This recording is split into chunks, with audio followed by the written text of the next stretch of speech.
Assalamualaikum warahmatullahi wabarakatuh. Halo semuanya, perkenalkan nama saya Dea Francisca. Saya mahasiswi semester 5 program studi S1 Ilmu Keperawatan Institut Citra Internasional.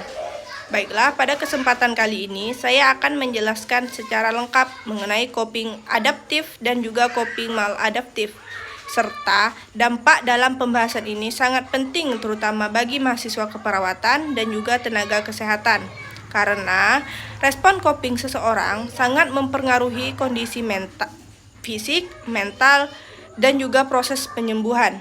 Nah, sebelum membahas jenis-jenisnya, kita perlu mengetahui dahulu apa yang dimaksud dengan coping. Coping adalah usaha atau strategi yang dilakukan seseorang untuk mengatasi tekanan, masalah, atau stres yang muncul dalam kehidupannya. Coping membantu seseorang menyelesaikan diri terhadap situasi yang menantang, agar tetap bisa berfungsi dengan baik secara emosional, fisik, maupun sosial.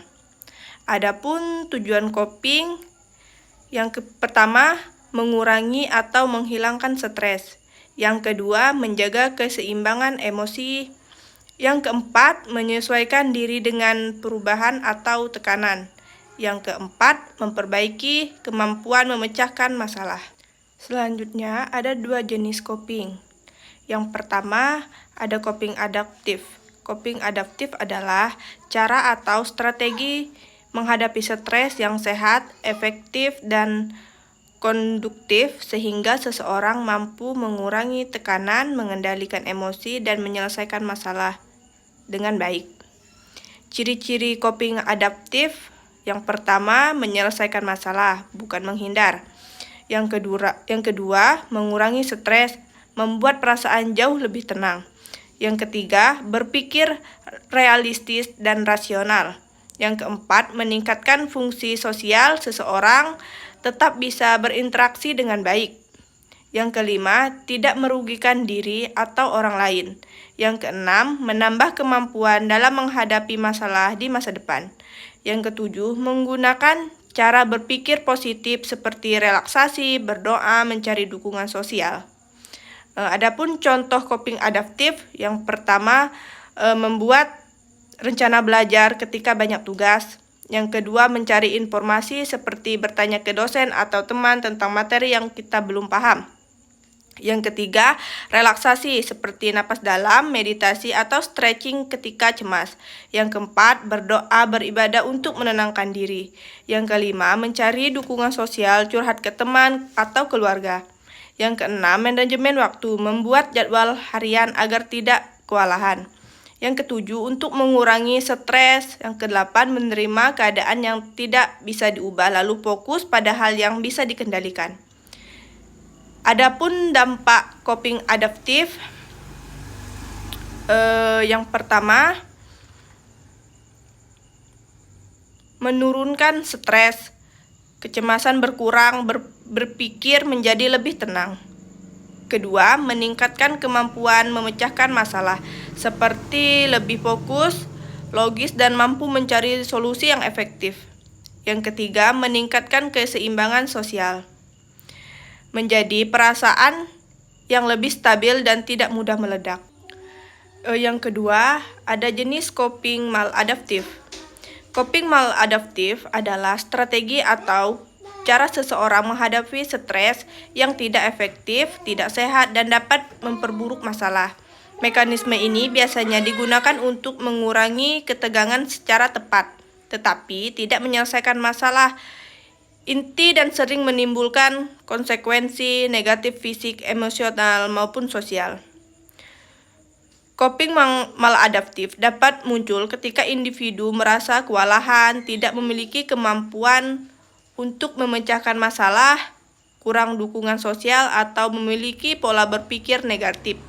Meskipun kadang memberikan rasa lega sementara, namun dalam jangka panjang strategi ini bisa membuat stres semakin berat dan mengganggu fungsi kehidupan sehari-hari.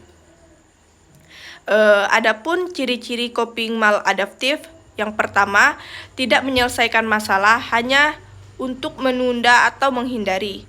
Yang kedua, emosi tidak stabil, seperti mudah marah, sedih berlebihan, atau gelisah. Yang ketiga, perilaku merugikan diri atau orang lain. Yang keempat, menarik diri agar lingkungan sosial. Yang kelima, cara berpikir tidak rasional atau penuh ketakutan.